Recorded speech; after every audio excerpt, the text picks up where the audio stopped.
3, 2, 1. Ladies and gentlemen, welcome to another episode of Small Talk on the Mats. Today's episode, I have a guest who's been one of my closest friends for the past few years. We served in the same squad for a few years, and we were actually partnered in the Washington, D.C. mission for the presidential inauguration back in 2021, and we've been homies ever since. So he has a business with his wife. It's called Aaron Angel Artistry. They make stickers, shirts, pillowcases, you name it. They make everything. He's a husband and a father of 2 baby boys. Ladies and gentlemen, I introduce to you one of my closest friends, Jose Escobar. What's up, bro? What's going on, dude? How's it going? It's going, dude. Yeah, man, it's going. It's going. Nice. It's Cheers, by the way, bro. man. Cheers. Like I mentioned before we started rolling, this is my first time drinking on the podcast, so yippee. Drinking the good shit, too. That's like a sweet note. Yeah, man. This is good. It's one of my go-tos. Whiskey sour cocktail, black cherry, Crown Royal. Good shit. See, I have the black cherry one, but I don't think it's a sour. Okay. Because it tastes weird, dude. Yeah. It's got a little sourness in it. Yeah. That's a lot better than the one I got. I'm sure. This is good shit. Yeah, it's the same fucking brand. It's just the one that I don't know. It's different. It's like the thicker bottle. Okay. I think it's more the casket than the sour. Well, either way, we're enjoying this tonight. Yep. Yeah, bro. So, like I said before we started rolling, just a quick Q&A format, as you've seen in my previous episodes. Time will pass by fast, man. We just shoot the shit during the questions. You ready to get started? Yep. Cool, man. So our first topic of the night is your personal background and story. Got a few questions in this one. So the first question, man, let's pop it off. Can you share a little about your journey from serving in the Army National Guard to running a small creative business with your wife?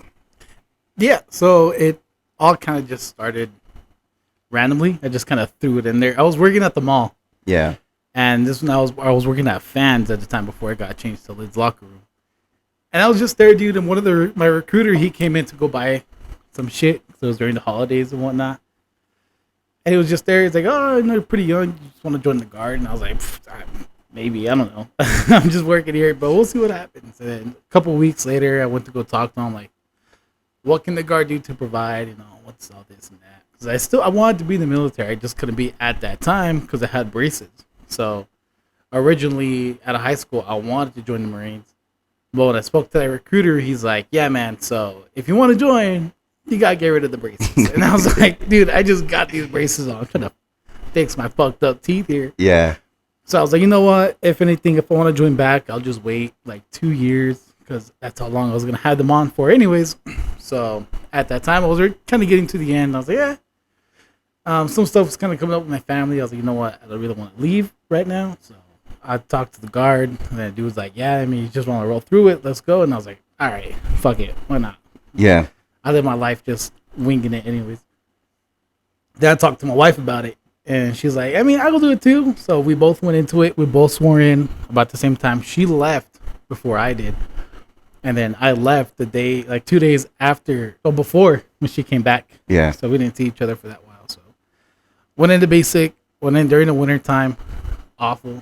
Hated it. Just the winter in general. But I'd rather go in the winter than the summer because I hate the heat with humidity more Yeah. than anything else. So came back right when the whole state was shut down. So that was kind of a trip. Yeah. Just because I wasn't used to that. And so on and so forth. A couple months later, we went off to DC. And then that's pretty much where we met. So Yeah. and then you know how that went. It was pretty fun. It was fun just standing there watching fucking people walk by. We're just there joking around, saying some dumb shit. Yeah, Nothing man. much to do other than talk out there. Then we came back, and then my wife wanted to do like some convention stuff. She's always kind of wanted to do it. She's an artist. She started making like stickers and stuff. She's like, oh, I kind of want to do this. And I was like, go for it. Like, do it and see what happens. So we did it. Our first year, I think, was at Albuquerque Comic Con, the big one here. Either that one or Duke City, but I'm pretty sure it was Albuquerque Comic Con, and then from then on, we've just been doing conventions. We've grown a lot more. Our setup has improved a lot more from the first time that we ever did it. And I mean, it's going pretty fun. On the side, we've been doing wholesale orders for other companies. So like our old company, our unit, we did t-shirts for them. We've done t-shirts for construction workers. Yeah. Yourself. We're doing some jiu-jitsu ones hopefully here soon too. And that's just kind of what we do. We're hoping to open up a store next year where we can go and buy a big printer ourselves so we can stop ordering it so we have everything in-house. Now, the other stuff that we do, like the stickers, the tumblers, anything like that, we can do that in-house. It's just actual big DTF stuff that we have to order. Yeah. Okay. That's cool, man. Yeah. A little backstory to that. Yeah, that's actually how, and I've mentioned it on the podcast a few times or on social media about my first sticker ever was because of you guys. Yeah, we were we were going to NTC, and my wife was like, "Oh, should we do like a?" I don't know if I told her. She told me. She's like, "I kind of want to do like an army one." And I was like, "Oh, let's do like a silhouette," but she didn't want to draw because humans are hard to draw, you know. So I was like, "You got a picture, bro?" Yeah. you're like, why? I'm just sending it to me. Yeah. So I sent it. We got into sweat, and I showed you. You're like, you know. Yeah, dude, and it was started glazing kick off from there, bro. And then you're like, I want that shit. Yeah, dude. There you go. Fuck yeah, dude. That's where it started. So hell yeah, the beginning of High Speed Warrior, man. Yep. All right, next one is what values or lessons from your time as an infantryman have carried over into your life as an entrepreneur? As an entrepreneur? Yeah, with your business and stuff. I guess just kind of going at it. I mean, I was always kind of as much as I don't like to talk to people outside, because I just kind of like to stay alone, I still kind of grew up in a big social area, so I'm kind of a social guy. Yeah. In and of itself, very contradicting there. Mm-hmm. But just kind of going into it, going headstrong, not letting stuff kind of phase you out. Sometimes you get some people that try to like, at conventions, it gets kind of wild. Some of the workers, the staff, they try to like, try to push stuff on you, and you just gotta, go up against it. Like, hey, dude, like, fuck off. You know what I mean? Like, you guys can't be doing this, and just kind of pushing back and forth. But I mean, overall, just kind of going into stuff. Nothing really phases me. I'm not really intimidated by the staff members or rules and everything to try to force some dumb shit. Because there's been instances, and we're just like, dude, no. Yeah. It's probably the other way around. They're probably intimidated by you because of your size, bro. Oh, dude, everybody is, bro. But I'm a fucking gentle guy, dude. Yeah. Yeah. As much as I don't like people randomly coming up to me, it's a habit. Like, I don't know why. People just see me. I just got my, my resting fucking deadpan eyes. Yeah. And they just come up to me. They just tell me their life story. I'm like, bro, I don't want to talk to you, dude. Just give me my whole story. I'm like, all right. Yeah. I'm not gonna be a dick about it and be respectful. I grew up on respect. So yeah. I'll talk back. I'm just like, dude, leave me alone. Yeah. I got you, man. Okay. So, when I asked you to send me your bio, man, you described yourself as a tall guy with jokes, right? So, has humor played a role in how you connect with people in both business and everyday life? Yeah. I think the easiest way to break any kind of ice is just kind of have a good humor. Of course, depending on who you're with, that humor can get very dark very quickly. And then you can just have your general stuff, joking around. Just being really social, being friendly to other individuals. That's also a really good way about networking. You know what I mean? You can go up to someone and be like, hey, do you want to go ahead and do some business, do this and that, blah, blah, blah. But you can speak to them professionally. But if you talk to them in a way where it's professional, but you also show a little bit of sense of humor, you can joke around, you can be a little bit more social, and not just be pure business. Yeah. It tends to open them up more. It's easier to break the ice. The people we work around, because at conventions, you're with a lot of other people. Yeah. So if you could kind of joke with them, communicate, find the small things that you guys have in common, or you just something that they make that you like, you could talk about that. And then it's easier to break the ice. And they can be like, oh, you know what? Like, we know these connections, or there's this show over here that's really good. You want to be a part of it, which has happened numerous times. That's how we've known a lot of different conventions. One of our good friends that we've met over the time, They've helped us out a lot. Yeah. We just built a friendship pretty quickly. So I think having a good sense of humor and just knowing how to talk to individuals is a great way to get ahead anywhere. Okay. Yeah. It's a good way to put it. So as a husband and a father of 2 boys now, how do you balance family life, business, and personal hobbies such as like gaming and stuff? Still trying to figure that out. It's a learning process. I think I'm sure there's enough. I'm sure there's days where we can balance it. It's just the fact that they're so young. The fact that they're young, and then me and my wife have a different work. She works. I work the morning. She works afternoon. Of course, we still want to do our hobbies, but now we got little kiddos running around, so it's There's days where it's easy to balance. There's days that's very difficult. It's just more of a what do you want to pick?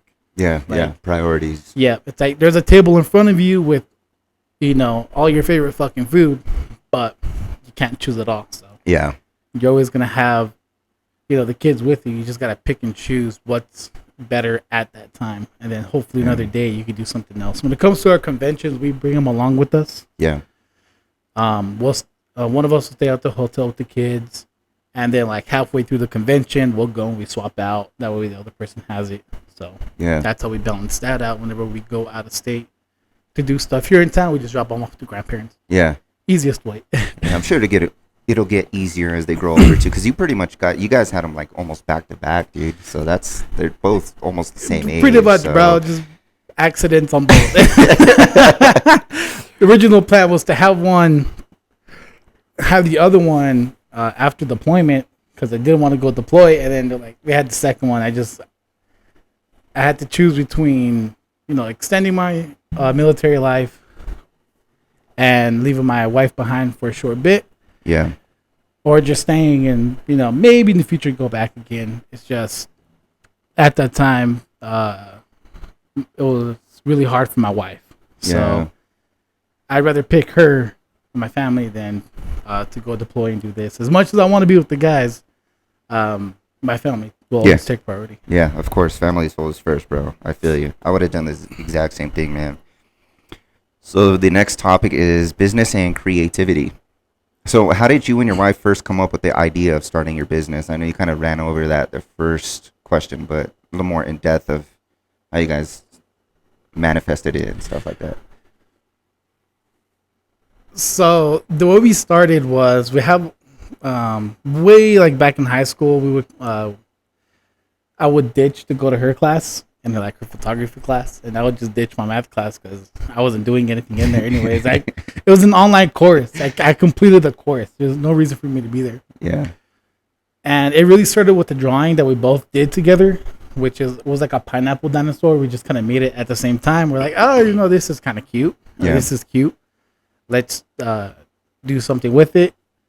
From there, my wife started drawing. We started doing some fish and stuff. And it was really trying to figure out what our image of that is going to be. So we've had a lot of different designs going through.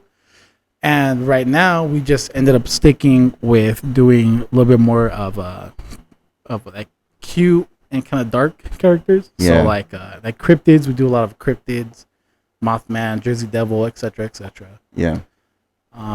Of course, we do skulls. Since we go to conventions, there's a lot of fan art stuff. So we do Pokemon stickers and everything like that to grasp the people's attention. Yeah. But that's really how it started. When it comes to creativity-wise, for cryptids, we know how they look, right? Their descriptions, their stories, they've been done over and over and over with. Like Mothman, everybody knows what he generally looks like. Yeah. And you just always got to know, you can draw him the way you want. He's always going to look similar to another Mothman. I mean, there's only so many ways you can draw him. But as long as you give your own little unique twist and it's what you did, that's what you want to sell, that's what it is. You always want to sell your art. You want people to buy your art for how you made it, not for how other people make it and how they want it to look like. Right. If they like your art and they buy it, that's a consumer for you. Yeah. Yeah, because you're never going to run out of ideas if you stay original to your craft. Yeah, pretty much. You always get don't worry about what people say. Like, oh, Mothman isn't supposed to look like this. It's gotta look like this. Well, you know what? Like, go fuck yourself. This is how I'm drawing. Yeah, it. yeah, So, yeah. Man, people will like it. If you don't like it, don't buy it. Move on. Yeah. So. Okay.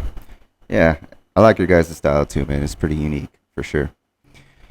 So, what's been the most surprising or rewarding thing about running a business as a family together with your wife?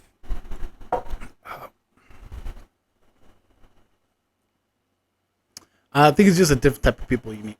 So Okay. it's kind of funny being in an atmosphere when it comes to conventions. We've tried doing outdoor conventions. It's not really our style, mainly because it's not our setup. It's good for arts and crafts, not so much for like stickers and such, because wind can happen and, you know, the weather, turbulence. We've done the show outside where it started pouring rain. We're like, fuck, dude, we got like nothing to protect our stuff. So we stick to indoors, and that's where you really meet a lot of characters. Yeah. We've met, obviously, we're going to have a lot of cosplayers. You have a lot of kids. Yeah, just have a lot of unique individuals, and you just end up meeting them. You go to different states. That's the one pro about it. So we've gone to Colorado, Arizona, Texas, Nevada. We're hoping to go to more places, so it's always fun going to new areas. Okay. I didn't know they had outdoor conventions. So some do. Okay. It's dependent on states. We've done some craft fairs here in the state. Yeah. Not our thing. Yeah. Other states that do have conventions that are hosted outside. A lot of them are in California, kind of where weather isn't so topsy-turvy. Yeah. But it's not our thing. What?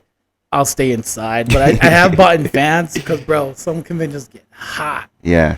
And I'm just sweating, I'm bro. sure. And I'm just like, bro, no, I got a misting fan. I got a shirt fan. I'm just like, I'm gonna stay cool. Bro. Yeah. One of those little cooling towels and stuff. Dude. The whole 9 yards. Bro, you wouldn't believe it, dude. Colorado was hot. We just came from Really? Colorado Springs. Yeah. So they put us at their ice rink arena. But we're on top. And we're right under these big ass fucking light bars, bro. And they're just producing heat. I'm just like, oh my God. I had to build like a little cover. Yeah. With our little grid squares that we got. Just to have some shade under, dude. Damn, Because it was that's just crazy, like, dude. yeah, it's like standing under like your halogen light, and you just start beating sweat. And just Yeah. like, fuck. Damn, that sucks, dude. So That's you gotta crazy. adapt.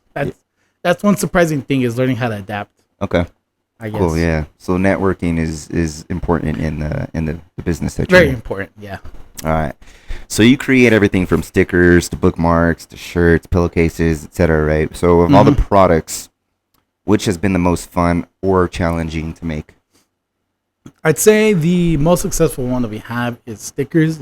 Stickers is pretty easy to make. If you guys want to make one, I guess the most difficult part about it is getting used to the system. Like I think it's Cricut and then like Canva. But I mean, once you have your drawing done, you have it on there. The process to get it on, to be able to cut it out, it's not that difficult once you actually know what you're doing. The difficulty is the creativity part. Yeah. It's you have to draw, whatever you're drawing in a unique way, and it really pushes your creativity, right? I can't say I'm the one that does the drawing. It's mainly my wife, but I help her with concepts. I can conceptualize really well. Yeah. I can't draw for shit. That's She a good draws duo. really well. Sometimes she can't think of how to draw it, and I'll be like, you should do it this way. And she's like, that's a good idea. She starts doing it that way. So that's how we complement each other. That's awesome. But it's been really fun. I say one of the funnest things we've done is my wife, when she did the pillowcase. That was pretty cool. The mouse pads are nice, but we stopped doing them. We want to eventually do the big, large ones, like the desk mats. Oh, Just yeah. 'cause Yeah. I think nowadays that's what people mainly use is the big desk mats, not so much the mouse pads. traditional small mouse pads. Yeah. Okay. That's cool. Yeah, we got a couple of your guys' mouse pads too, which I use. Oh, well, I'm using one right now. And then my wife has one inside. But yeah, those big desk pads I've seen have grown in popularity over the past couple years, actually. So Yeah, I mean, honestly, that'd be it's a lot pretty cool. better too, dude. I mean, you can spread it out. You can make it look nice on your desk. Yeah. The newer ones you can charge, they're like wireless charge on. Oh, them. no So shit. If you have a wireless like mouse, it'll just stay charged. Yeah, that's pretty cool, man. Hell yeah. What do you think makes your custom work stand out in a competitive space like conventions and local printing?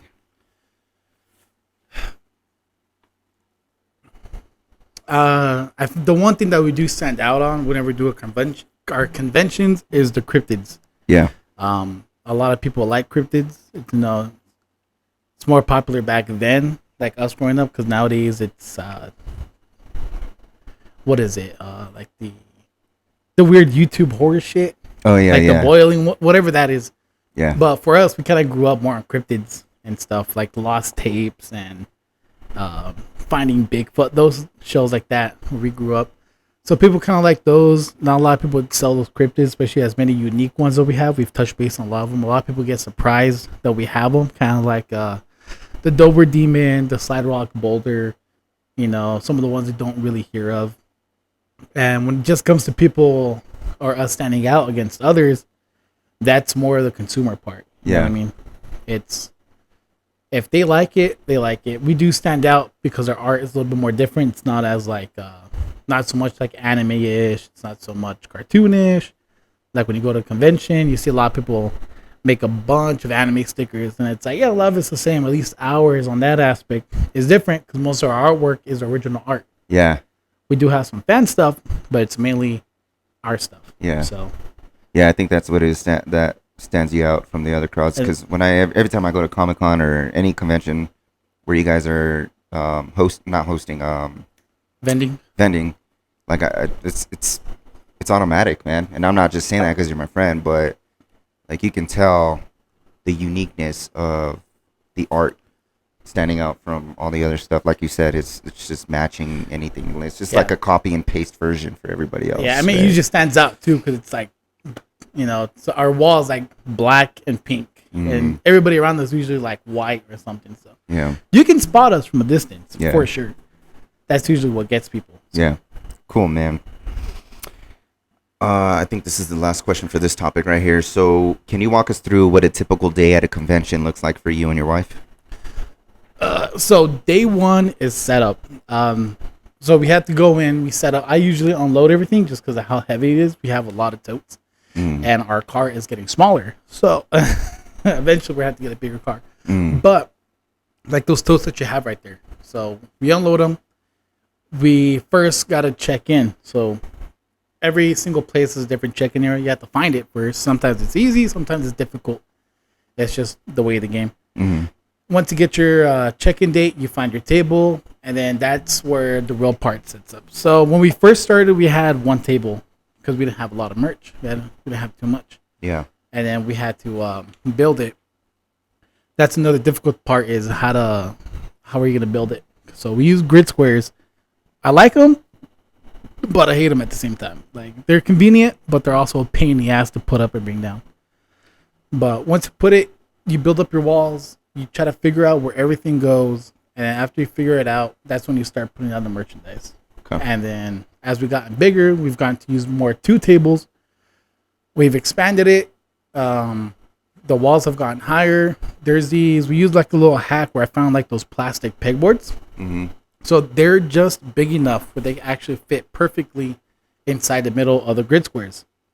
So we zip tied them on, which is nice because then we can use the peg hooks to put them on, and then we just started hanging stuff, which creates more space for us. And that's really the hard part is once you grow and you get a lot more merchandise and you're vending at an event, it gets harder and harder to figure out where to put it because some people don't want to spend more money to buy 1 or 2 tables or get a more bigger and expensive spot. They want to work with like a smaller table because it doesn't cost much, Yeah. But at the same time, if you get a 6-foot table and you have a shit ton of things you got to sell, it's a lot harder because now you're compacting everything together. Yeah. And when you have a lot of merchandise in a very small, tight corner, people are just going to glance over it quickly because there's just too much stuff in too much of a small area that people, you think it's easier to find stuff. It's not. Sometimes it's not. Because you just have so many things together and it gets crowded. If you have it more spread out, if you have a bigger table, more layout, you have more room to work with.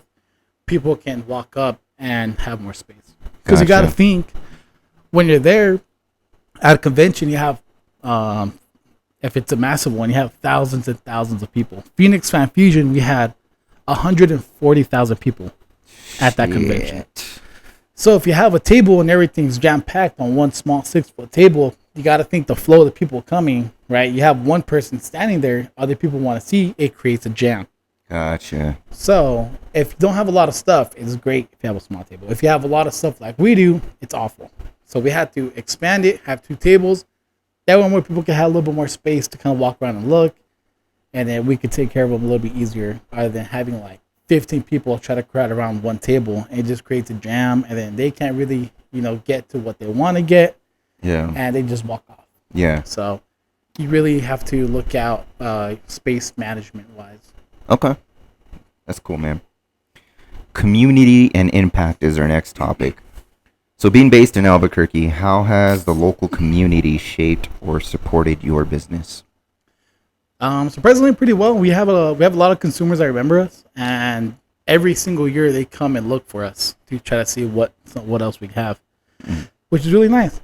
Even those out of state, when we go to Arizona or Tucson, months pass. We're not local from there, but we'll go and vend there, and then just come up to them and be like, "Oh snap! Like, you guys were here last year. I bought something. I've been waiting for you guys to come back." And they come and buy more stuff. So you have a community that you grow. Of course, you have Instagram and any of that. They can follow you on there so they can keep up what you're doing. Yeah. And it's really nice because then they can share it, Yeah. And we also have an Etsy, which is also surprisingly gets a lot of sales too. And it's nice. So like if we ever go to Nevada, obviously we don't go there too much. But since the last time we've been there, we still have people that reach out and buy stuff from us. And it's usually a good time. And then, of course, people here that we've done networking for, like yourself, the guard unit, whatever, they'll go and talk to their friends. And based off of that, we've gotten people to reach out for us like, hey, you did some stuff for, yourself. Or I know you did some stuff for Kayla. I would like some custom T-shirts. Like, yeah, no, for sure. Yeah. Come to us. We'll help you out. And normally we do. So. Yeah. Cool, man. Yeah, that's important for small businesses. Yeah, we do everything we can to accommodate them. If we can't, we'll tell you. And it's not so much of like, sorry, like we don't want to do it. It's just more of a fact that we don't got the capability right now, or we're too loaded. Gotcha. Okay. Do you see your business as more than just selling products, maybe as a way of like connecting people through creativity? I think it's more of like an escape for us. Like, yeah, it's stressful sometimes because we have to like overstock or restock some stuff. Yeah. But I mean, once you go out there and you're standing there, it's just kind of fun because you're away, right? You're just kind of away from other stuff. You're kind of a more nerdier area. Yeah.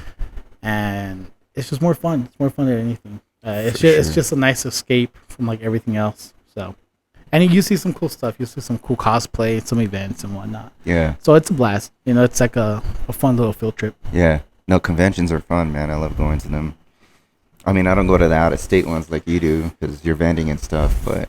Yeah, it's dependent, bro, because, like, we've done some... Like, I said the worst one we did was El Paso and the one in Texas, Austin, I think it was. Oh, the two worst ones in Texas? Dude, mainly... Oh, that hurts. El Paso, I think, was just bad timing. Because that weekend, we had a Coldplay concert that weekend in El Paso. Oh yeah, the infamous there was Coldplay that concert. there's a bunch of protests happening that week, right? Okay. Plus that convention at that same time in San Antonio, I think was San Japan or another convention, which is like their largest convention in the state. Yeah. So okay, it's like, do you want to go to a small one in El Paso or do you want to go to like the biggest one in Texas? Gotcha. So that's fucked up. They hold them on the same date. Yeah, right. I mean, Texas is also like massive. Yeah. So. True. Very true. Yeah, and then the one in Austin, it was just bad layout. That's another thing that whenever you do these conventions, you just got to know that the table they give you may not be the best spot, especially some conventions. If you look at, I would try to look for maps or at least like the years before. Yeah. Because for that one specifically, the entrance is like up here. So if you have your main entrance here where everybody's coming in, they usually put the big exhibitors right there. They're the ones that usually resell like stuff that everybody sells. That's where you get like the ones that sell like the swords and whatnot. Gotcha. Right. Yeah, So it's like the entrance, the really big guys that just resell shit. You'll get the voice actors off to one side, And then the artist alley, which is usually what we pick, we're like at the very back. Yeah. So sometimes, if you look at it as a consumer, it's like, yeah, you have your big resellers, you have your really big sellers here. Yeah. Why am I going to go in the back to like the smaller artists, right? Everything's here in the middle. Yeah. The celebrities are off to the right. There's no reason for you to go to the back unless you really want to. Yeah. So that's what really messes with a lot of people is the traffic compared from the front to the back is awful. And that's normally not your fault. It's just that's the layout of the convention that they host. That's a good point to bring up. Like, so you don't technically pick your spot in a convention center, right? Mm-mm. But do you choose your sections? So you do in a way. So let's say you do artist alley. That's just kind of what we're used to. So you can buy a corner table, which is nice because they'll give you one table, but since you're in a corner, you could bring an extra table. Yeah. So then technically you have two tables. Yeah. You can pick an end table, an end cap. So sometimes I'll just give you like a whole cap at the end. So you have like 4 tables at that point. Or you could just pick a regular artist alley table, just one. Usually it's only 6 feet. Sometimes they're 8, normally 6. Or you can buy 2 of them to double your size. Yeah. If you go to the big exhibitor spots, those are usually 10 by 10. And they're more expensive. Not just size-wise, but because that's where the larger traffic is. Gotcha. Yep. Excuse me. Location is everything. Like, no matter what. Mm-hmm. And now that we're talking about this, obviously location is everything inside a convention center too. So yeah, it can make or break people. That's crazy, man. For sure. I'm glad you're talking about it because it opens a lot of, I don't know if there'll be potential vendors watching this, but I think it's important to talk about this. Yeah, I mean, like, I want to say the first time that we went negative, yet again, in Texas. This was the one in Austin. And this is where we kind of got screwed on the location. Like I said, the artist alley was all the way in the back. Really, there's no reason for people to go back there. There's no celebrities. There's no concessions.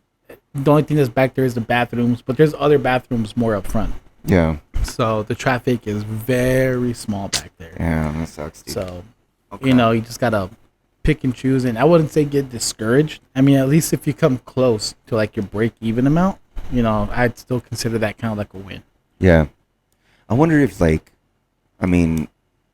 it even be worth it, you or your wife taking turns or swapping to advertise for your table, like out and about where the heavy traffic is? Like, hey, come to our table at this location or whatever. You can. There's some people that do that. But normally people just kind of stay at the table. We would do that if we didn't have our kids with us. So we have 2 people at the table, so we can kind of break off. Maybe tell people like, oh, we could do this and that, or just kind of walk the floor because we kind of like to walk the floor. Yeah. But it's not something that many people normally do. I've seen it done. Yeah. But it's not like the norm. Gotcha. You can say. Okay. But what people do is like rallies or like an Easter egg hunt. So this is where networking comes in. And you could get with the group of people, some vendors that you've gotten really good with, and you could be like, hey, let's do a stamp rally, right? Essentially, the consumer will come and they're like, all right, hey, I want to buy some stuff, and they buy over like $5, whatever. Right? You want to keep it low, so they spend $5, and you're like, oh, by the way, we're doing like a little scavenger hunt. If you could go and find our other partners, right, the other 3 or 4 tables that's part of this, and you get a stamp from every single one of them, you get like a reward, which is usually like a big bundle pack of like everybody. So you get like that with it, and it'll entice people to go and check out all those other tables. That's pretty cool. That way everybody, is getting looked at. Yeah. Which is a good way to, that's where you kind of get your exploration and your name out. Okay. But not everybody does it.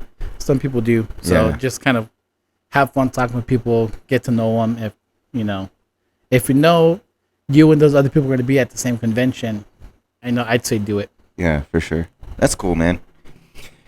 Have you had any memorable customer stories where something you created had a special impact?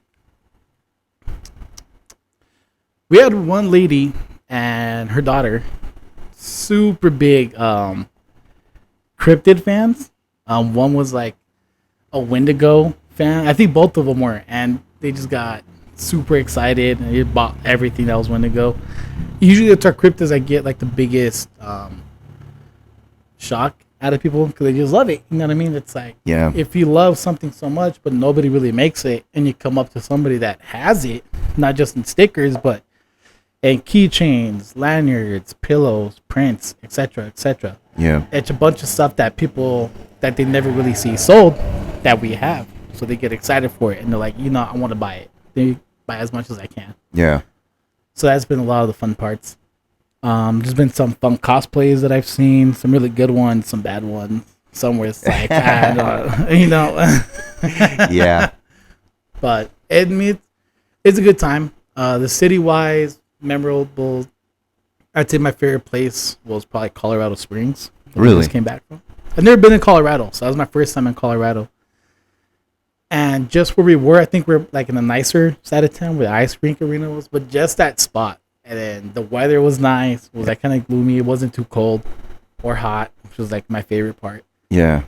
It had nice mountain scenes like here, but it was green, not dried up and rocks. It was green.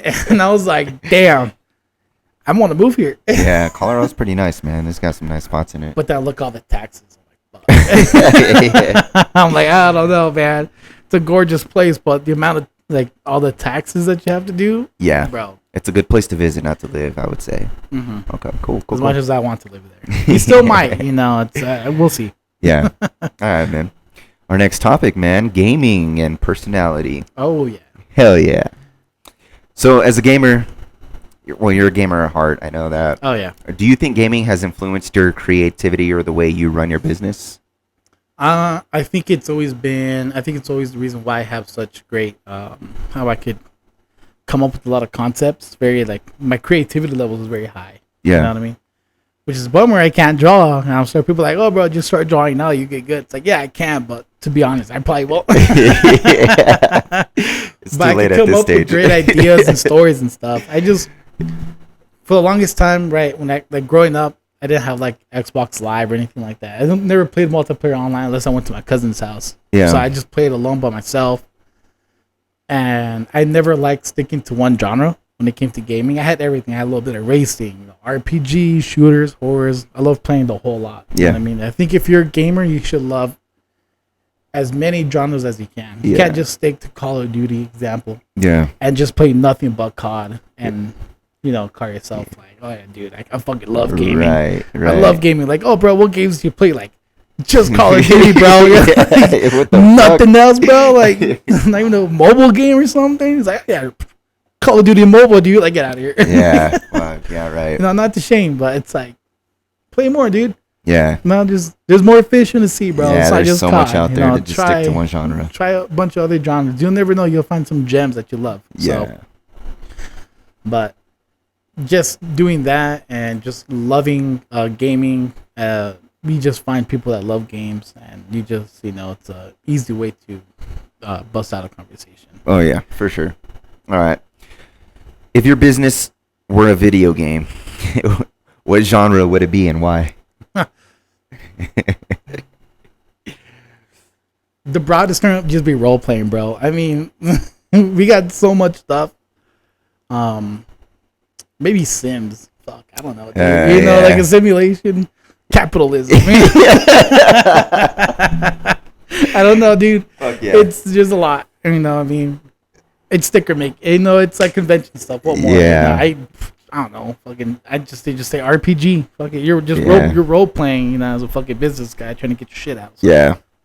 I love The Sims, dude. The Sims is like.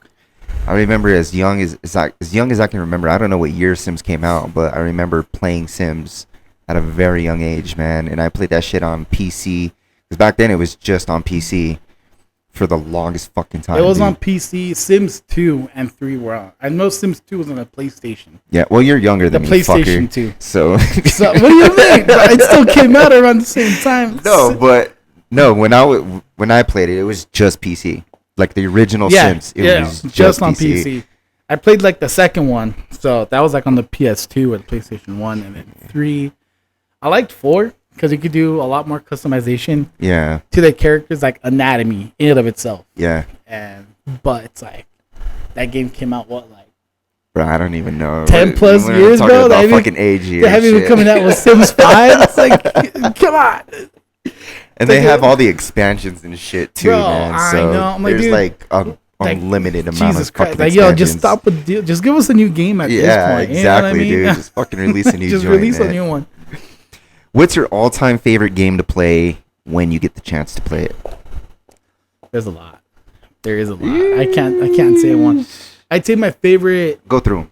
So I'd say my favorite games. I guess let's do FPS, like story wise. Okay. We were just talking about earlier Borderlands, right? Borderlands is like my number one favorite loot and shoot game and story. I think Borderlands in and of itself, I think, is the true definition of loot and shoot. That's all the game is about. You go kill guys, they drop weapons, you pick more up. You go beat some bosses, you might get a legendary one or just a legendary drop somewhere else, and you just keep it rolling. Same thing with Borderlands 2, 3, pre-sequel, the fourth one, which I'm playing right now, of course. I'd say the first one is my favorite by nostalgia. Second one is definitely the best story-wise. Pre-sequel is just kind of like a weird one, but it's not too bad. The third one, I think mechanics-wise is great. I think the story is kind of stupid. Mm-hmm. The fourth one right now, I don't know. I'm playing it right now. The character intro to that game already kind of threw me off. Like if you pay attention to the animation, it's giving like bad like Fortnite kind of vibes. Oh, it's shit. a lot different than like the other ones. It seems slower. Okay. Like the action sequences, it seems a little slower. Yeah. You think I don't it know has if I'm just anything- tripping or You think it has anything to do with them trying to expand their audience to the younger generation because that's the Fortnite, like you just explained, Fortnite type shit. maybe, but I mean, there's still a lot of gore in it. You know what I mean? Shit's exploding. I wouldn't say no because I think the young generation likes more like the big battle royale and stuff like that. Yeah. Not too much of the shooter and story mode wise, kind of like Borderlands. Same thing with like my favorite role playing game. I'd say was like the Fallout series. I love Fallout. Season 2 for the Fallout show is coming out soon, so I'm pretty hyped about that since it's in New Vegas. And I can just go on and on about that. Like, oh, maybe this guy will show up. You know what I mean? What says the big question is, what's the ending between there? Because you have, I think there's 3. You have Mr. New Vegas ending, the NCR ending, the Legion ending. I think there might be one more. Yeah, there's one more with Victor the Robot. Okay. So, seeing how Todd Howard already said that the show is canon to the games, it's just the first season came out. I think it's like 20 years after the 4th game. Okay. So, It's and now weird. that they're in New Vegas, I guess we're gonna find out, what's the canon ending to New Vegas. Yeah. So I think that's pretty exciting. I think they're gonna go with the Mr. New Vegas route. Okay. I think he's gonna be the canon ending to it, and or the NCR. I don't see the NCR seeing how far they've fallen. I think it's gonna be the Mr. New Vegas ending. Okay.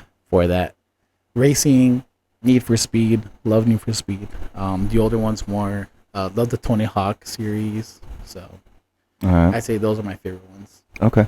So this is not one of my questions here, but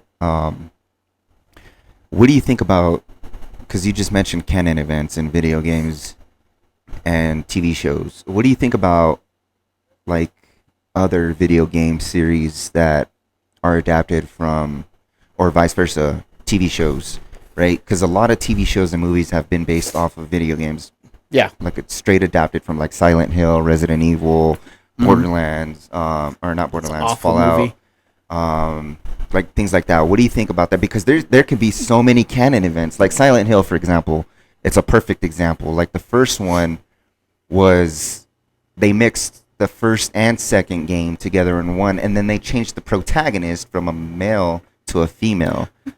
So what do you think about like all that shit when they're creating things like that on canon events like that? I think if whoever's writing the story, if the director is gonna follow a game series, he's gonna have to make the decision of, do I want to make my own story within that universe, or copy the story that's already in that universe. Usually they fuck it up when they copy the story. So Borderlands, the movie, awful, dude. I haven't seen it yet, and I know it's bad. I haven't just seen from it the reviews either. too, I know it's awful, bro. Like as soon as they came out with the cast, right? Like no hate to them, but like Kevin Hart as like Roland, I was like, no. I was like, dude, you have a comedian who plays the same, like he plays the same guy in every fucking movie. You're playing Roland, who's he's a veteran. He's a veteran soldier from the ex-military who's now a mercenary, and he's a serious dude. As Kevin Hart. Yeah. Like no, that's not happening. You have the lady that was playing Lilith, forgot her name, but she's like in her 50s or whatever. Lilith's supposed to be like Jamie Lee Curtis. Yeah, she's supposed to be like 20, bro. Yeah. But I don't know. I was just like, no. And then Silent Hill. Silent Hill is kind of tricky because if you know the actual story to it, Silent Hill is more like a purgatory. Yeah. So when you go there, every time this is why I don't know why they kind of fucked it up, but when you go there, it's based on your sins and your guilt. Mm-hmm. So the character from like the first game with Pyramid Head, that's him. From the second game. Pyramid Head represents the main character's guilt and shame. From the second game. Yeah. Second game. The third game is on the girl, and she has her own. Yeah. So every Silent Hill game is supposed to represent, and that area is supposed to represent that character's guilt and sins. Right. Which is why, like, if you make a series about it, it's honestly one of the easiest ways to do it because you just make a character, you give him, whatever backstory he is.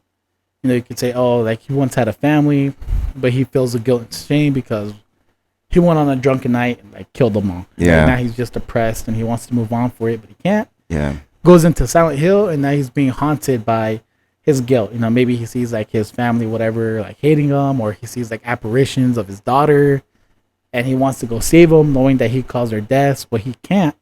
And it's just like it's kind of fucking with him. That's the whole point of it. But they mixed a lot of shit, and I think it's awful. I think Fallout did great.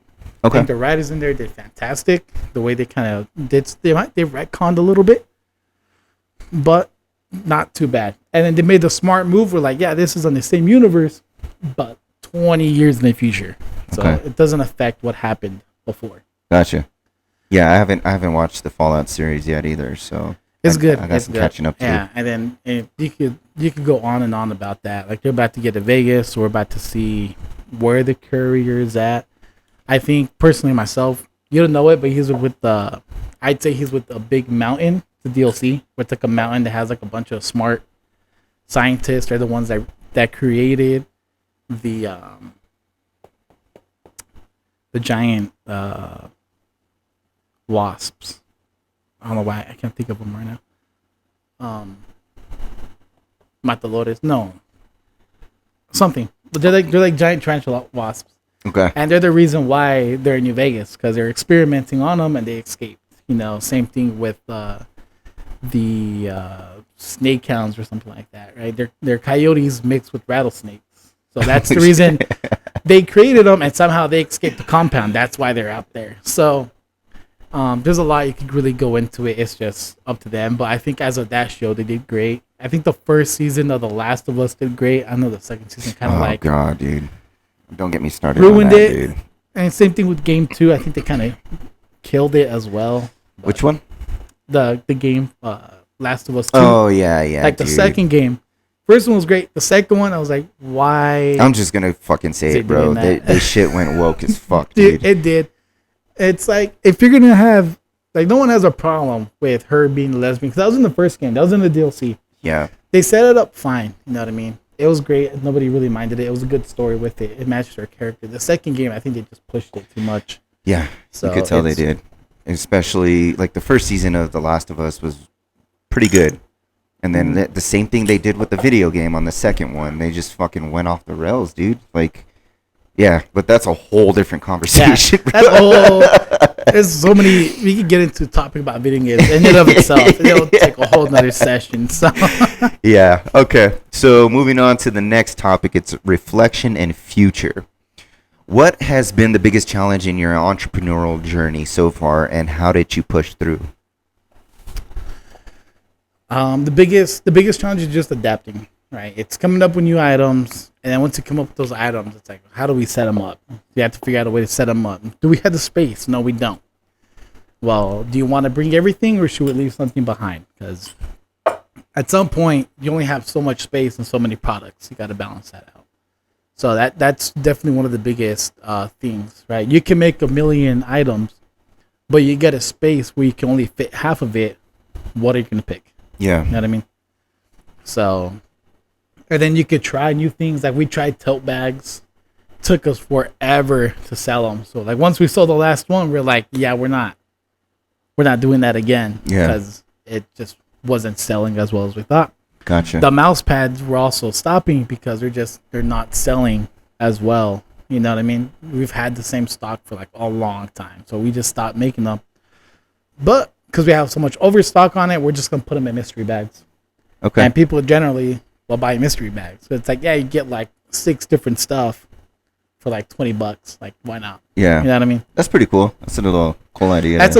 That's a good way to get rid of stuff. Like, if you have an overstock and people aren't buying, like, you know what? Just slap it in the bag, put a bunch of other stuff into it, and just be like, no, mystery bag. In a way, they're getting limited edition items. Yeah, here's a goodie bag, you know what I mean? Just to get rid of shit. Just to get it out. You can mark them down in price, but I think a mystery bag's better to go about it.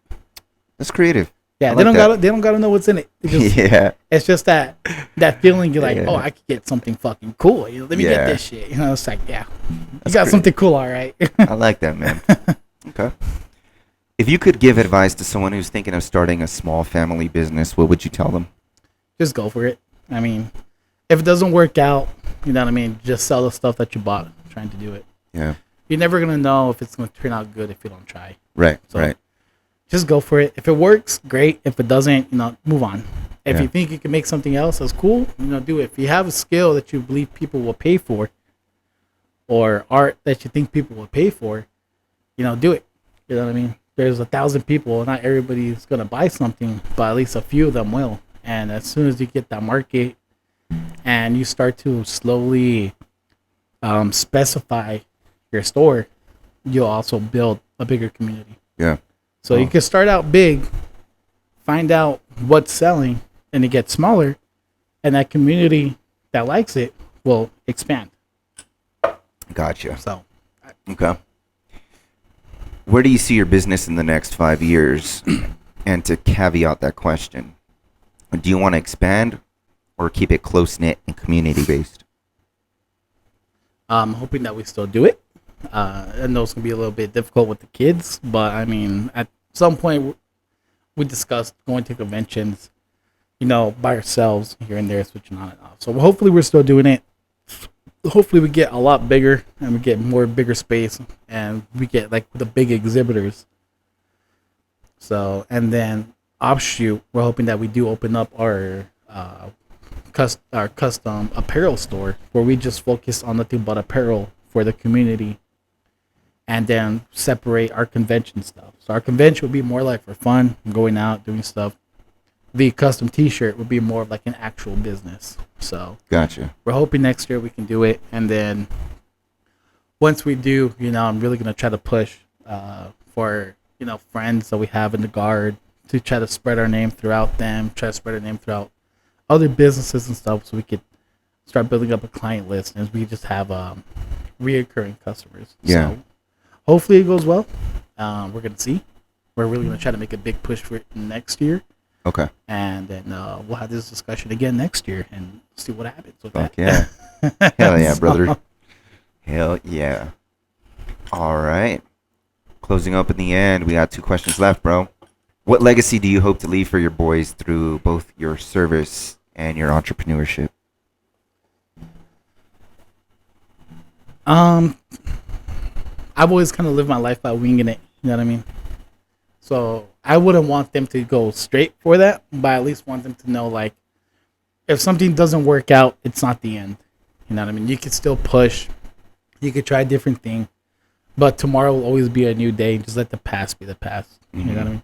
Everybody's going to have regrets.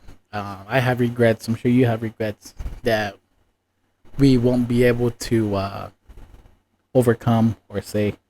But you can't let it stop you. You know what I mean? Like, you might have to carry those. You might not ever get the opportunity to make amends with that, but don't let it hold you down. You know what I mean? Yeah. At the end of the day, you still got to push for yourself and still try to be better. No matter what's dragging you behind, you just got to take it with you. If you could unload it, get rid of some of that stuff that's holding you back, great. You know what I mean? If you can't, still press on. You know what I mean? You got to learn to forgive and let go. Can't be held up. Gotcha. Okay. Yeah, it's important, man. And you'll catch on, man, as your boys get older. But one thing I'm trying to instill in my children too is just exactly what you said, man. Just keep pushing forward. A lot of shit's gonna happen in life, especially in today's generation, man. It's important because I don't know if you've seen the post that I just posted of my son. We went to a Man Up rally yesterday, and it was a message like, because I'm trying to connect closer to God, not trying to bring religious stuff into it, but trying to connect closer to God. And we received a lot of important messages yesterday of the younger generation, right? So our kids are the next generation. Yeah. Right? And we know that the younger generation, like the Gen Zs and shit right now, are like, fucking... I can't say the word because I'll fucking get canceled and shit. Undisciplined. Or demonetized. But yes, exactly. Undisciplined. That's a good way to put it. A professional way to put it. But our kids are looking up to us to follow our footsteps in that route, dude. So we have to lead. We have to show a good example as fathers, as men, as leaders.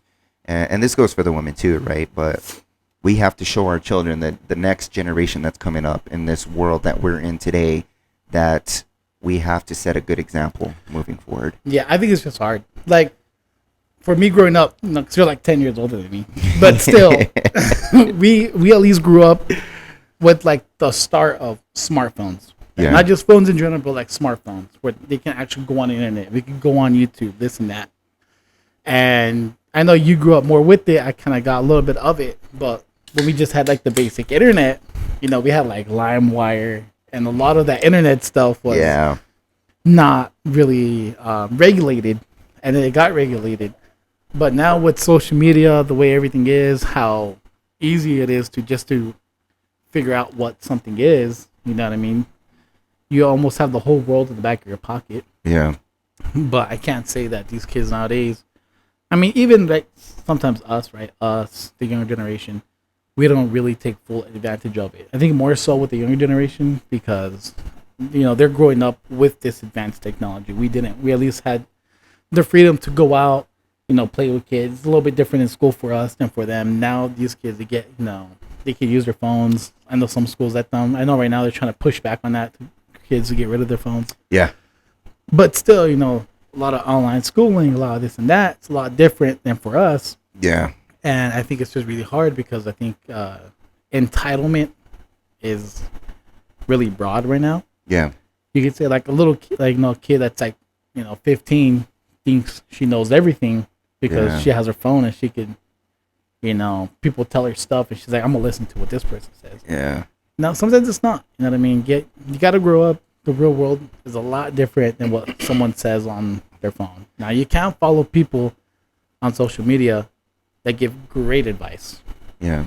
But same thing could be the other way. Some people can give horrible advice and they follow them. It's just like, so it's hard. Scary, man. It's hard to manage what your kids are watching because you can't always watch them. You know what I mean? At least for us, or like, get off the fucking TV and turn it off and like go outside and play. You can't really do that nowadays. It's hard. Yeah. Because you can kick them out, but they go to their friend's house and look up whatever they want. Yeah. Yeah, that's true, man. And then with the rise of and technology in general, but AI, what is it? Chat GPT. That shit. Like all that shit, dude, and like for my son, they're allowed to take their phones to school, but they're not allowed to use them in school, right? So they can use them for like emergencies or whatever, etc. But I think that is important, man, because even up to the college level, like a lot of people, or even job interviews, things like that, like a lot of people are using the Chat GPT or fucking AI to answer interview questions live, like especially if it's virtual, right? That's what's scary about shit today, like that, man. Like there's a lot of ups and downs about technology. But specifically for there can be pros and cons for businesses for technology, school for technology, things like that. But yeah, I think that's the bad part, because I mean they can just look up their answers nowadays. You have AI that can just answer whatever question, like math, you know what I mean? Right. And essays, like for us, like go write a 2-page fucking essay, go do this and that. And for these guys, they type it up. They don't really write on pen or paper anymore as much as before. And yeah, look it up. Like, go on ChatGPT. Like, oh, give me an essay about this topic, and it's just like writes it for them. Like, let me change a few words. Like for us, we had to sit there and think like, what do I say just to not get an F on this fucking essay? Like English was my worst topic. I hated it. So I was like, go do this essay. I'm like, fuck. All right. We go do a rough draft. After that, you go do your next draft. You gotta figure out your final draft. Nowadays, just like throw it into an AI. Yeah. Bam, there you go. So I think the education is really kind of up there, because I think they're trying to show how technology can help. Yeah. But also I think it's a bad way, because you want them to figure stuff out on themselves, right? Yeah. Like we had encyclopedias that we had to go look through. Jesus. We had big ass dictionaries. Like, go find what this is. Yeah. And you had to open the book and like fucking scroll through hundreds of pages to find it. Nowadays you just type it in, it's right there. And I think that memory doesn't stay, because I think you remember something more when you have to look for it rather than just searching it up. Right. Yeah. And it shows with the test scores that I've seen that, like, oh yeah, dude. Yeah. Again, a whole fucking different conversation for the younger generation, but yeah. So we've reached our final question, bro. What's something most people wouldn't guess about you at first glance? I don't know. It depends what I'm wearing, bro. Like, I don't know. Like, I'm a big gamer. You know, I love something weird I think a lot of people don't know is I like doing terrariums, and I haven't built one in a while. Okay. I don't know if you know what that is. I do know what it is, fucker. Yeah. So, like, I had a couple, and I made one in the glass jar that lasted for like ever, and then my son got big and messed it up. So I was like, fuck, there goes that. But like, I love doing terrariums. I like doing a little bit of gardening. I don't mind doing that. And I'm just kind of a nerd when it comes to stuff. When it comes to movie-wise. Oh, fuck. To move on to a little free talk here. Jesus. Yeah, this is a good transition question, right? So, just in case you guys don't know, this guy right here on the right of me has not seen like pretty much 90% of fucking movies in the cinema history of the world. not cinema movies. War movies, to be more specific. Yeah, let's generalize here. Fucking war movies. For serving as an infantryman, this guy has not seen 90% of fucking war movies in the fucking world. Bro, I got Call of Duty, bro. Like, what?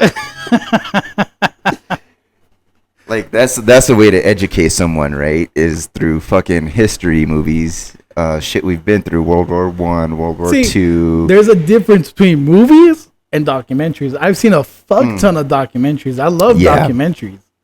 Yeah. Movie-wise, absolutely have not seen. Yes. Saving Private Ryan, still haven't seen it. Full Metal Jacket, still haven't seen it. Oh, my God. Fury, haven't seen it.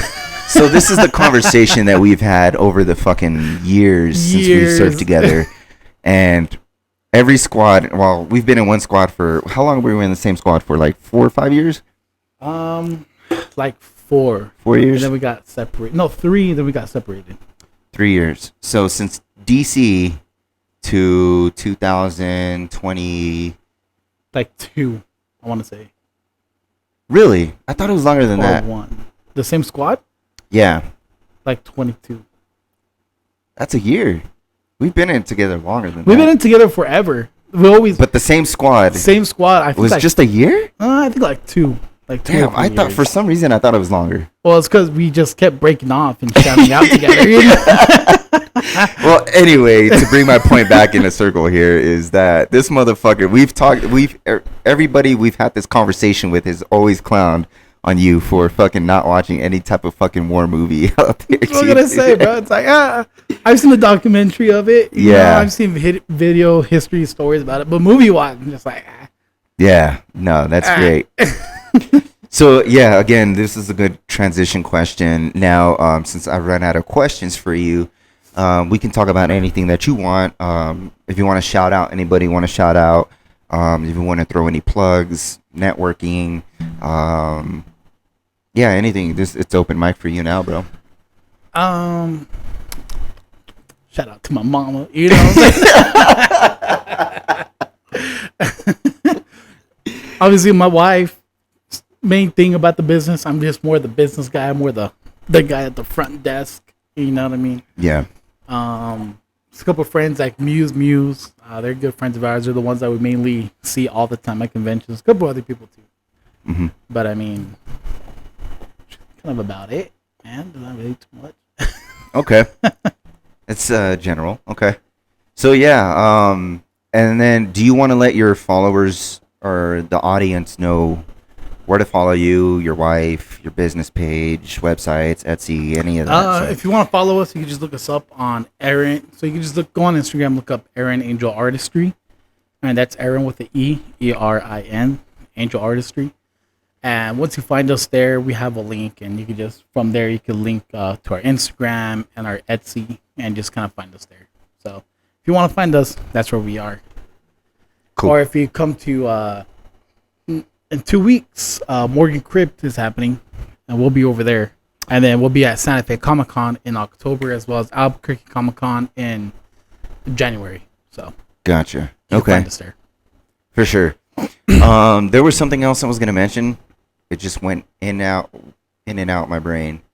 So give me a couple seconds to remember what it was. But fuck, I was gonna say something else. Piranaconda. Sharktopus. You fucker. Yeah. If you want to talk about your fucking weird ass movies that you watch. So I watch a lot of horror movies. I love horror movies. I also like B movies.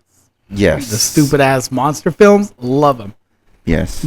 But if you want to enjoy them, you got to be a little bit drunk. Yeah. Well, be a little tipsy. Explain to the fucking audience what type of shit that you watch on your downtime, because when you explained the shit to me, bro, I was like flabbergasted, bro. I was like, what the fuck are you? You're not watching Saving Private Ryan, but you're watching this fucking shit. It's like, so what you like, like Piranaconda. It's just a big ass. It's a big ass anaconda. That's also a part that piranha. And you get like the worst actors in that shit. You know, you have your. I finally watched Sharknado because I put that one off to the side. I watched the first one. There's still like 5 other movies I have to watch for that. You know, easy concept. Yes. You know, 5-headed shark. Oh, my obviously, God, man. Easy concept. It's a shark with 5 fucking heads. Yeah. I've seen the 6-headed shark. Yeah. But there's still 2, 3, 4 to watch. So, Jesus Christ, you know, they're bad. You have to go into it knowing it's going to be a bad movie. Yeah, right. Yeah, you can't take these movies seriously. Which is why you got to be a little bit drunk. You got to have a little bit of something going through your system to enjoy it. It's funny because just last night, I put on my wife and kids have never seen or heard of this movie. I put on Starship Troopers. Have you seen Starship Troopers? You know, I'm not too much into sci-fi. Oh, so, fuck. No. So Starship Troopers it's kind of fucking corny, bro. Yeah, I know about that. So we started the movie, and my wife just kept looking at me and asking me, she's like, is it supposed to be this fucking cheesy? Because it's cheesy as fuck. I was like, yes, this is fucking was it the old one or the new one? No, it's the original Starship Troopers. Yeah, that's going to be cheesy because the era that it was fucking made. You know, it's... like the acting, I mean, you know, these movies you can just tell, man. But no, that's funny, man. Yeah, no, it's stuff like that. It's just one of those enjoyments for me. It's like, you know, it's going to be also like the main reason where it stemmed from, right, was when I was a kid and we would go to Walmart, right? Most of the time we didn't have internet. Yeah. But what I did have was a VCR tape. Yeah. Right? Yeah. Built into my TV because we were that bougie. Oh, yeah. Big box TV. I remember those motherfuckers. Box TV with the little VCR built into it. Yep. And then when DVDs came out, like I said, we didn't have cable. So So we'd go, we'd buy the movies or rent them at like Blockbuster or fucking Redbox when that was still around.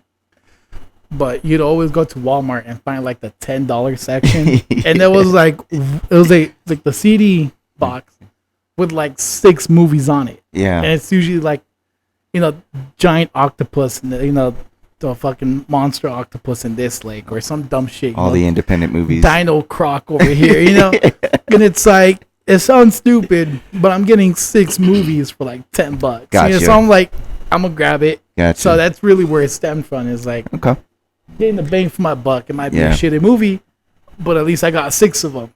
Gotcha. So there's his way of justifying it. But no. As we wrap it up, bro, I just want to thank you for coming along on the podcast today. Another thing I want to thank you for is, like we mentioned at the beginning of the podcast, High Speed Warrior. So I wanted to give you a huge thanks because you guys were a huge part of me creating High Speed Warrior. You were there from the very beginning of when I put this idea into fucking I remember getting the messages. Yep. Yeah, dude. So it's huge, man. Not only have you been a very close friend of mine, man, like you're one of my fucking best friends ever, but no, you helped me manifest High Speed Warrior. You guys helped me create my first fucking product ever. So, not to be like all fucking. Again, I don't want to say the word because I fucking get canceled and shit. But as a bro, as a close friend, man, I want to say thank you because I want the audience to know that you were a huge influence and part of the beginning and creation of High Speed Warrior. So thank you. Appreciate it, man. Yeah, of course. Like, thank you too. It's kind of funny when our friendship first started out in DC because we just kind of clicked right away. Yeah. And it was always kind of funny to me because I was like, yeah, dude, like you're one of my closest friends too. And our friendship just day one. Yeah. Just fucking clicked and we've been tight, ever since. And yeah, I mean, I know you more than like some of my family. So yeah, most of my family, I should say. Yeah, probably closer than you than most of my family. Yeah. So, you've also been there for me for a lot of my rough times. You've given me advice. I've given you advice. So. Yeah, man, you're pretty much like a second family. You know what I mean? For sure, and your bro. family. So. Hell yeah, brother. Again, I can't remember what I was gonna say, dude. Damn, bro. A shot. See, that's what you had. Yeah, man. Throw a shot. Pour the shot while I end this. Oh shit! I gotta go get the shot glass. We'll just do it in here. Just Oh yeah, throw all the bullets in here. Just throw the. Yeah. We'll do one shot each. Just throw the bullets in one here, and then just fucking pour it in here. One shot each. You go first, motherfucker. Oh. As I wrap this up. To the rim? No. This motherfucker. But no, as he's pouring our shots here, yeah. We also, fun fact here, and I have an image of it here. Maybe I'll throw it on here while I'm talking about it. But we met the Sergeant Major of the Army together, which is like historical. Not every fucking person serving gets to meet the fucking Sergeant Major of the Army. At the time, it was Sergeant Major of the Army Grinston. And it was fucking fantastic, dude. And we got his challenge coin. That's the best fucking challenge coin you could get other than if the president awards you with one. But that's like, as an army dude serving, that's the best fucking coin you're ever going to get in your entire career is from the Sergeant Major of the Army. So again, I'll probably post a picture of it. We toured the Pentagon together. We did the mission in DC together. We served in the same squad, I guess for a year apparently, but or more. I don't know. Yeah, but we served together for the longest time, and it's just been a great experience, a great journey. Again, one of my closest friends. So this is why I had to bring him on the podcast. Not only that, but him and his wife have his own business. As you know, in this podcast, I do entrepreneurs, business owners, etc. So it just connected. All the stars aligned. So without further ado, we'll close this up. Take your shot, bro. I'll take mine after you. God damn, dude. And if you didn't know, this motherfucker can drink. I can't keep up with this motherfucker if I wanted to try. We have another story in Phoenix. If you don't pour me a big shot, fucker. Oh, bro. But same amount. In Phoenix, if you guys don't know, shout out Irreverent Warriors. I brought Escobar and Mascarenas along for the ride. on a Phoenix Silkies hike. It's a hike that you do in your Silkies with a bunch of veterans and a bunch of people serving, a bunch of bro vets, things like that. And we enjoyed the Silkies hike up in Phoenix. And after that, we celebrated pretty fucking hard. That is one of the craziest stories we have. I don't think my wife will enjoy this story very much, but we had a good time. Yeah. We had a good fucking time. We got wasted. Mascarenas pretty much babysat us. So for the most part, we were gone that entire night. Started at like 7 in the morning. Yeah. So if you guys don't know, I highly suggest, especially for those serving, look up Irreverent Warriors Silkies hikes. Fucking best thing to ever happen to bros, like bro vets and cis vets too, if you want to go there. But it's like you're hiking in your Silkies like through whatever town it is. They go nationwide, but you're going through the town, just talking it up with other bros, like the brotherhood, right? The sisterhood. You're just talking it up. And let me tell you, man, shout out to Marines, man, because those motherfuckers are crazy. Those motherfuckers were pulling out shots left and right, and I think that's what got us our day started. At 7, they gave us a beer. Yeah. Each, and I had a Rockstar, so I had to slam the Rockstar and then slam the beer. Yeah. Then they bought the shooters, and then we went to go watch the fight, and then that's where it really started. Was at that pub. I mean, because I pushed you into it. I was like, "Yeah, bro." The bikers. Yeah. I was like, "Yeah, dude, let's take a shot after like every cup of beer we finish." And you're like, "Why?" Yeah, dude. Yeah, let me tell you, some of those guys were wasted halfway through the Silkies hike. Dude, they were wasted in the morning. Yeah. Yeah, they were wasted showing up. They're already buzzed, yeah. So, yeah, if you guys are serving or are veterans, highly suggest an Irreverent Warriors Silkies hike. Fucking one of the best things to ever happen. But yeah, we took our shots. Anything else you want to mention before I close it up, bro? Nope. Maybe next time I'll come on, we just do a little bit. Show off our guns, some watches. Yeah, we'll do some open forum shit. Some more fun stuff. Yeah. Gotcha, man. Get you the hot sauce. No, I don't do hot. You know that. Cool, guys. Well, you guys know where to follow him now. He's mentioned I'll also throw his tags on the link. Thank you, guys. I hope you enjoyed this episode of Small Talk on the Mats. Again, Jose Escobar, thank you for coming along. And until next time, guys, we'll see you on the next episode of Small Talk on the Mats. Peace out. Take care.